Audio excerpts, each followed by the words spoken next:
Shalom.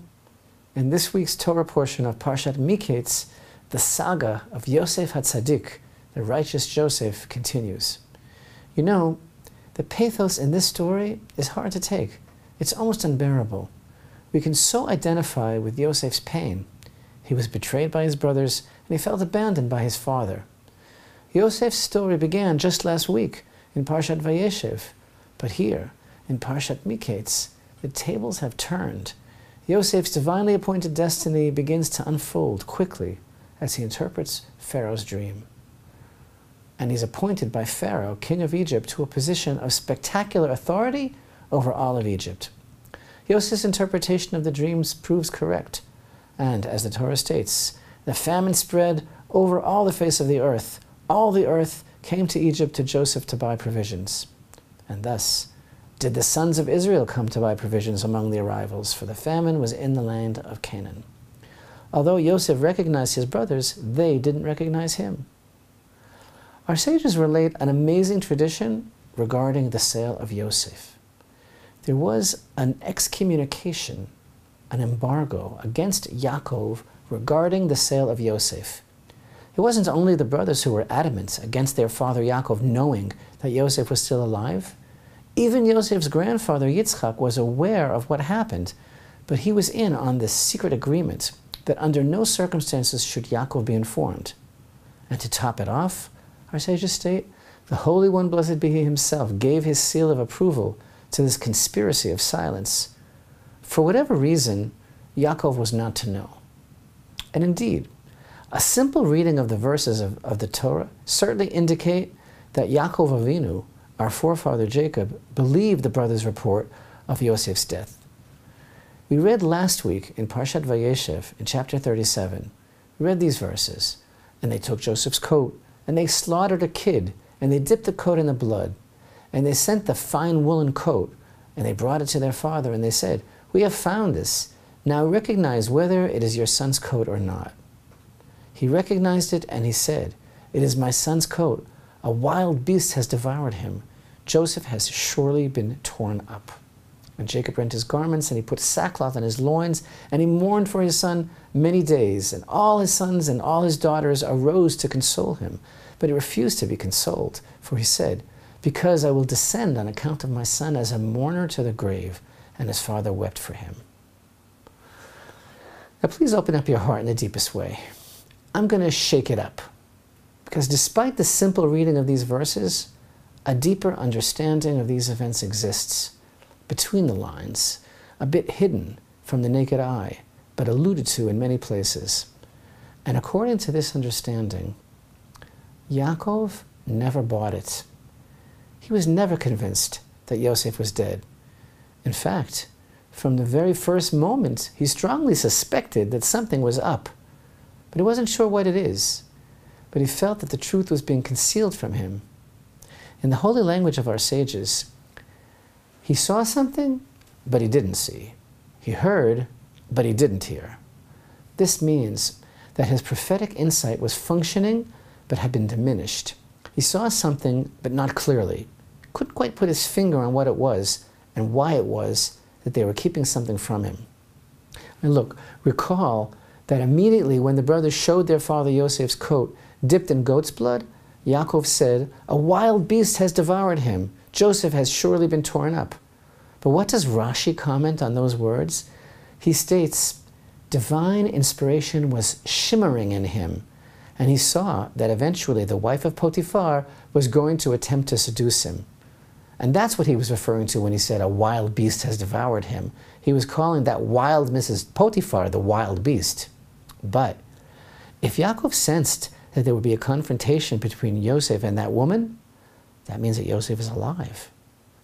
And what did we then read in chapter 37 and verse 35? "And all his sons and all his daughters arose to console him, but he refused to be consoled." And why did he refuse to be consoled? Simply because he was heartbroken? Rashi informs us that the real reason that Yaakov refused to be consoled for the loss of Yosef is because it is an impossibility for a person to be consoled for someone who is still alive and be convinced that he's dead. So, a picture begins to form. Could it be that Yaakov knew to some extent, at some point early in the story, that Yosef was indeed still alive, but he didn't attempt to rescue him? What's going on here? There is a fascinating and compelling idea, and perhaps it's one of the most important that we've ever shared. It's true. No matter what you've read, Yaakov knew. There are many proofs to this, and this story has many twists and turns. But for brevity's sake, today we'll go right to chapter 42 of this week's Torah portion of Miketz, where things begin to heat up drastically. At the very beginning of this chapter 42, we read in verse 1, Jacob saw that there was grain being sold in Egypt.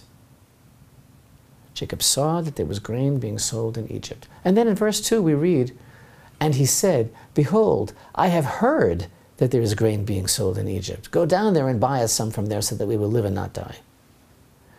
These two verses raise numerous questions. We know that the Torah is economical in words and doesn't waste any. Furthermore, we know that every word and every letter has significance.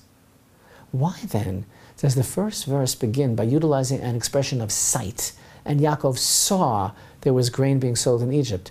But then immediately, verse 2 switches to a language of hearing, and Yaakov heard that there was grain being sold in Egypt. And another question. Chapter 42, verse 1, why does the Torah use the rather unusual word shever to refer to grain, a word that can be more accurately translated as provisions, when the Torah could have used so many other commonly used words, such as mazon, meaning food, or bar, meaning grain? Pieces to this puzzle begin to come together. Is your heart open? These questions were posed by our sages themselves in a teaching we find in chapter 91 of Bereshit Rabbah as follows. Sages state, and was Yaakov then in Egypt, that he was able to see grain there, as the verse states, and Yaakov saw that there were provisions in Egypt? But in the very next verse, he said to his sons, behold, I have heard that there are provisions in Egypt. The answer, state our sages, is that from the day that Yosef was taken, the perfection of divine inspiration departed from Yaakov. He saw, but he did not see. He heard, but he did not hear. And, our sages continue, why does the Torah not state that there is bar, for example, which means grain in Egypt, or ochel, which means food in Egypt? Why the word shever? Don't read it as shever, but as sever, which means hope. Yaakov saw through the prophetic lens that his hope is in Egypt. And who is that? Concludes the Midrash, Yosef. In other words, the rabbis are utilizing a play on words to suggest that the wording of the verse suggests and even signals to us that Yaakov realized that Yosef was still alive. The word shever, meaning provisions, can also be read as a different word entirely, sever, meaning hope. Another insight recorded in the Midrash Hagadol is even more explicit. There the sages simply state unequivocally, what did Yaakov mean by the words, there is shever, provision in Egypt? He saw that Yosef was in Egypt. Well, this is a shock, because it's not what it seems. And obviously, the greatest question of all is, really, what's up with Yaakov? How is it possible that he actually knew that Yosef was alive in Egypt and did nothing about it? Wouldn't that have been unbearably hard for him? What was he feeling? Hopelessness? Resignation with a heavy heart? How was Yaakov able to deal with the terrible injustice that had been done to his son and remain on the sidelines? There's a very deep lesson to be learned here, the moral of the story. And I believe that this is the main message that the Torah is broadcasting to us in this story. Open up your heart in the deepest way. Yaakov was not apathetic, heaven forbid, to the plight of his son. He knew that his son Yosef had to go through all the things that he had to go through, and that everything was decreed in heaven. And Yaakov believed that even if he himself didn't understand, it's all good, and it all will be good. And Yosef will find God for himself within the concealment. But most importantly, Yaakov knew that there was nothing he could do to stop it. He knew that there was nothing he could do to help Yosef. The boy just had to go through these things. Yaakov couldn't do it for him. It can be excruciatingly frustrating to a parent to have to sit by with a feeling of helplessness and watch as his child flounders, as his child goes through difficult things, unpleasant things, unavoidable things that one simply has to experience in this life. And there's nothing the parent can really do. Why? Because just as we had to experience difficulties in life in order to learn and in order to establish a true, lasting, and personal relationship with God, so do our children. No parent can live his or her child's life for them.